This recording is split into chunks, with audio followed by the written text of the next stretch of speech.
Assalamualaikum warahmatullahi wabarakatuh. Pada kesempatan kali ini, saya akan menjelaskan tentang perancangan basis data pada Apotek Berkah Lestari dari kelompok 4. Nama saya Hifa Fauziah. Saya akan menjelaskan tentang latar belakang Apotek Berkah Lestari. Yang pertama, ada sejarah berdirinya Apotek Berkah Lestari. Apotek Berkah Lestari didirikan oleh Suherman yang berasal dari Karawang dan Titin yang berasal dari Sukarahayu. Apotek Berkah Lestari didirikan pada bulan November 2012 dengan surat izin apotek yaitu 449-1-DPMPTSP-SBG-2-2019 dengan apoteker penanggung jawab yaitu Lina Kusumah SI APT. Keterangan dari logo Apotek Berkah Lestari ini merupakan logo Apotek Berkah Lestari yang ada ular sama mangkuknya. Ular yang terdapat pada logo apotek di seluruh dunia adalah ular milik Aesculapius atau Asclepius. Aesculapius adalah seorang dewa yang dikenal dengan dewa pengobatan dan penyembuh dalam mitologi Yunani. Aesculapius memiliki hewan peliharaan berupa ular yang sangat setia. Namun dulu, lambang dunia kesehatan digambarkan ular yang melilit tongkat, yang mana tongkat tersebut adalah milik Aesculapius. Akan tetapi, setelah Aesculapius meninggal, lambang tersebut berubah menjadi ular yang melilit sebuah mangkuk. Di sini ada peta lokasi Apotek Berkah Lestari. Ini di Jalan Belendung. Apotek Berkah Lestari berada di Jalan Belendung, Desa Belendung, Kecamatan Cibogo, Kabupaten Subang, Jawa Barat. Visi, misi, dan tujuan Apotek Berkah Lestari. Visinya yaitu menjadi pelayan masyarakat terhadap pelayanan di bidang farmasi yang dengan niat tulus untuk kesembuhan pasien. Misinya yang pertama memberikan pelayanan farmasi terhadap masyarakat, yang kedua memberikan produk-produk farmasi dengan kualitas standar, yang ketiga memberikan pelayanan konsultasi kesehatan, yang keempat berorientasi terhadap pasien untuk kesembuhan pasien, yang kelima menyediakan informasi bidang farmasi yang up to date. Tujuannya untuk meningkatkan volume penjualan dan menyediakan lebih banyak variasi obat. Sekarang ada alur sistem Apotek Berkah Lestari yang menggunakan dengan flowchart. Yang pertama ada flowchart pemasok obat, yang kedua ada flowchart penjualan. Flowchart pemasok obat diawali oleh supplier yang menyuplai barang dan menyerahkan obat kepada karyawan. Lalu karyawan menerima obat dan menginput data obat ke dalam sistem. Ketika data telah masuk ke sistem komputer, lalu sistem menyimpan data obat tersebut dan karyawan akan menyimpan obat tersebut ke dalam rak, dirapihkan dan berakhir. Yang kedua, ada flowchart pembelian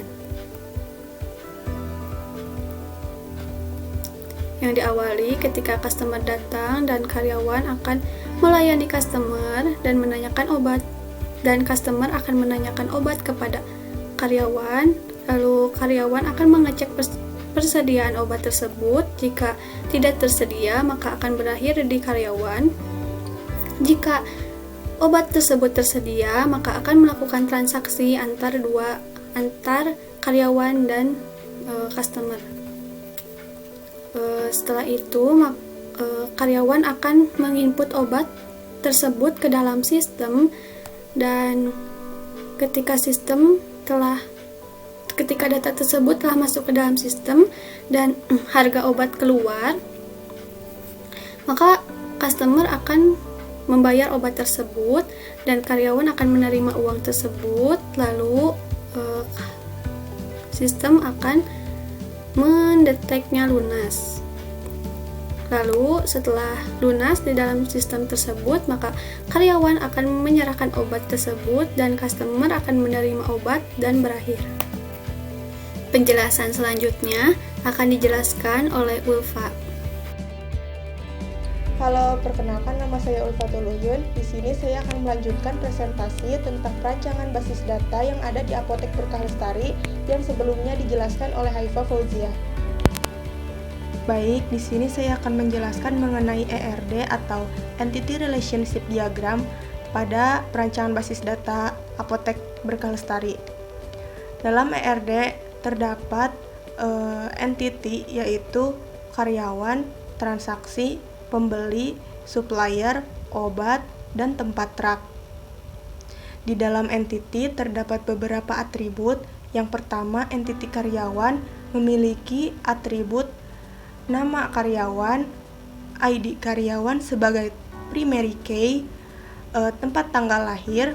Tempat tanggal lahir ini merupakan atribut komposit, yaitu terbagi menjadi dua subatribut, yaitu tahun dan bulan. Kemudian jenis kelamin karyawan, nomor telepon. Nomor telepon ini merupakan atribut multi-value, yaitu karyawan dapat memiliki lebih dari satu nomor telepon. Yang kemudian alamat karyawan. Pada entity transaksi terdapat jumlah tanggal transaksi dan ID transaksi sebagai primary key serta total transaksi. Kemudian entity pembeli, yaitu ada nomor nota sebagai primary key dan nama pembeli. Kemudian supplier, yaitu ada ID supplier sebagai primary key, nama supplier, alamat supplier, dan nomor telepon supplier yang merupakan atribut multi-value.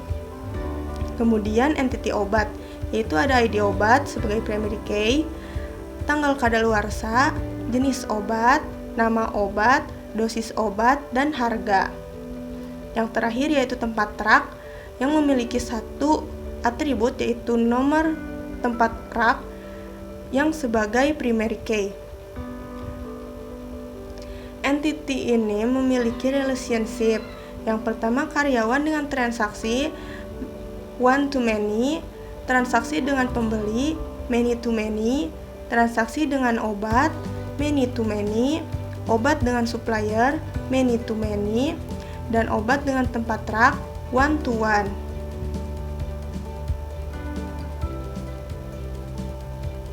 Selanjutnya yaitu struktur tabel. Dalam struktur tabel terdapat field name, type, size, dan description. Field name yang terdiri dari ID karyawan, nama karyawan, tempat tanggal lahir karyawan, alamat karyawan, nomor telepon, jenis kelamin karyawan, ID transaksi, tanggal transaksi, jumlah, total, ID pembeli, nama pembeli, ID obat, nama obat, jenis obat, tanggal kadaluarsa, harga, dosis obat, ID supplier, nama supplier, alamat supplier, telepon supplier, dan nomor rak. Pada tipe yaitu terdapat integer, varchar, date, dan currency. Untuk integer yaitu berupa angka, kemudian varchar berupa huruf atau angka juga bisa. Kemudian date itu untuk tanggal, dan currency itu untuk mata uang. Selanjutnya size ini untuk menentukan berapa jumlah karakter, yaitu ada 11, 50, 100, dan sampai di nomor rak ini 11. Kemudian di sini date tidak ada ketentuan size-nya karena date merupakan tanggal dan tidak bisa ditentukan. Terakhir yaitu description. Description ini untuk mendeskripsikan dari field name. Misalnya ID karyawan, yaitu deskripsinya untuk menyimpan ID karyawan. Kemudian nama karyawan untuk menyimpan nama karyawan, dan seterusnya. Mungkin sekian saja yang bisa saya sampaikan. Untuk slide selanjutnya akan dijelaskan oleh Putri Rahaya Fauzi. Terima kasih. Halo, perkenalkan nama saya Putri Rahayu Fauji. Saya di sini akan melanjutkan presentasi tentang perancangan basis data yang ada di Apotek Berkalestari yang sebelumnya telah dijelaskan oleh Ulfatul Uyun.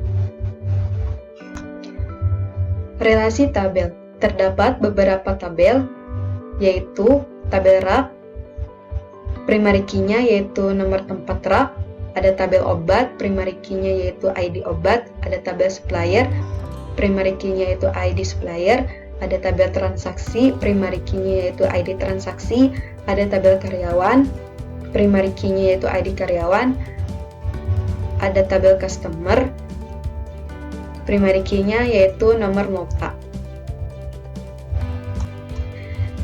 Kami di sini telah menghubungkan field dari tabel-tabel tersebut.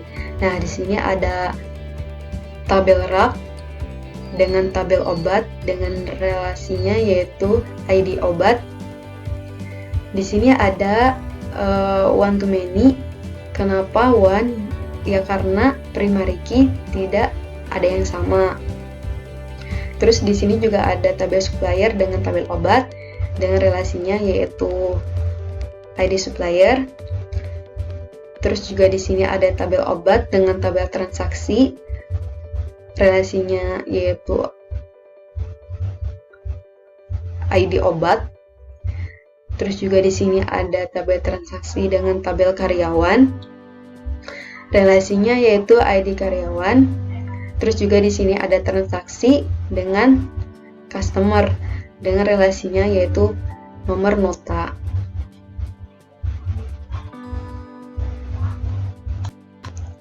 Normalisasi. Apa sih tujuan normalisasi? Nah, yaitu yang pertama ada menjamin struktur data yang konsisten, kedua ada kerangkapan data yang minimal, dan yang ketiga ada stabilitas struktur data yang maksimal.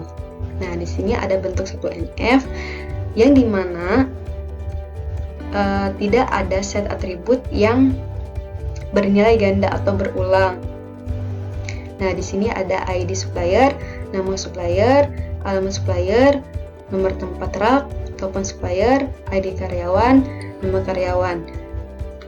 Terus juga ada tempat tanggal lahir karyawan, jenis kelamin, alamat karyawan, telepon karyawan, nomor nota, nama pembeli. Terus juga di sini ada ID obat, nama obat, jenis obat, dosis obat, harga satuan, tanggal kadaluarsa, ID transaksi, tanggal transaksi, jumlah, serta obat. Bentuk 2NF. Kami di sini mencari ketergantungan fungsional. Nah, sehingga pada bentuk 2NF terdapat beberapa tabel. Yang pertama ada tabel supplier, yaitu ada nama supplier, alamat supplier, telepon supplier yang ketergantungan kepada ID supplier. Ada tabel karyawan, yaitu ada nama karyawan, tempat tanggal lahir karyawan, jenis kelamin, alamat karyawan, telepon karyawan yang ketergantungan kepada ID karyawan. Ada tabel pembeli, nama pembeli, ketergantungan kepada nomor nota. Terus juga ada tabel obat, yaitu ada nama obat, harga satuan, yang ketergantungan kepada ID obat. Terus juga di sini ada tabel detail obat, yaitu ada jenis obat sama tanggal kadaluarsa yang ketergantungan kepada ID obat. Terus juga di sini ada tabel transaksi, tanggal transaksi, jumlah dan total yang ketergantungan kepada ID transaksi. Di sini juga ada tabel rak dengan ID obat ketergantungan kepada nomor tempat rak. Nah, yang ketiga ada bentuk 3NF, yaitu ada ID karyawan, nama karyawan, alamat karyawan, telepon karyawan, jenis kelamin. Terus juga di sini ada ID supplier, nama tempat rak, ID obat, dan jenis obat. Dan yang terakhir ada nomor nota, ID karyawan, ID obat, ID transaksi, tanggal transaksi, jumlah, serta total. Sekian presentasi dari kami. Mohon maaf bila banyak salah kata. Wassalamualaikum warahmatullahi wabarakatuh.